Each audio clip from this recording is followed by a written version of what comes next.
નામ છે હિનાબેન રામજીભાઈ કુરિયા। આમ જો આ બધું ખોદી ખોદીને વયા ગયા છે ને ભૂંગરા નાખી દીધા છે।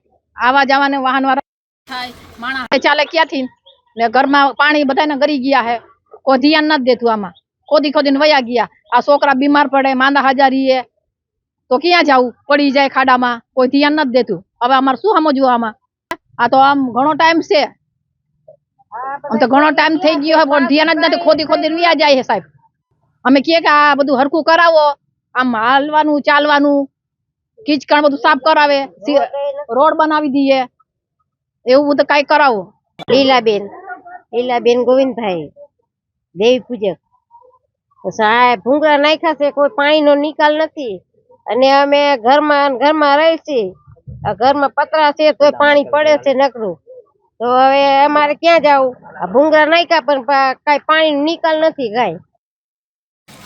હા, પાણી ગઈ ગયા ઘરમાં। અમારે પાડોશી છે પણ ઘરમાં પાણી ગરી જાય છે। હવે કયું ના પાણી ઉલે છે રહ્યા, એટલે આ કોઈ પાણીનો નિકાલ નથી। જો ભૂંગળા નાખ્યા છે પણ કોઈ પાણીનો નિકાલ નથી। મારું નામ વલ્લભભાઈ જેઠાભાઈ સુમળ।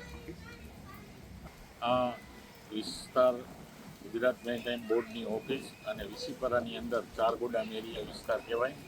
પાણીની પરિસ્થિતિ હાલ એવું જણાઈ રહ્યું છે કે નીચાણવાળો વિસ્તાર છે, સતત વરસાદની આગમન છે, આગાહી છે અને અત્યારે નાના નાના ભૂલકા કેળ સમાણા સુધી ડૂબાઈ જાય એટલું પાણી છે।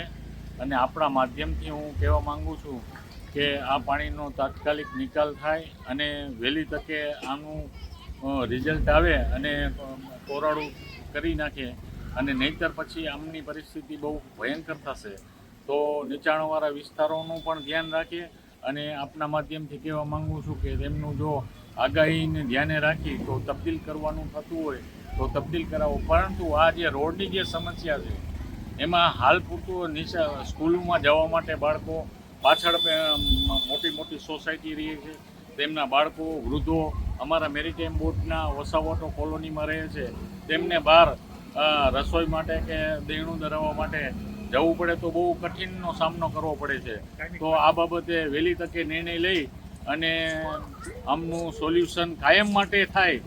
આ પરિસ્થિતિ કાયમ માટે રહે છે વરસાદમાં, અને જો વરસાદ ન હોય તો ગટરનું પાણી ઉભરાય છે।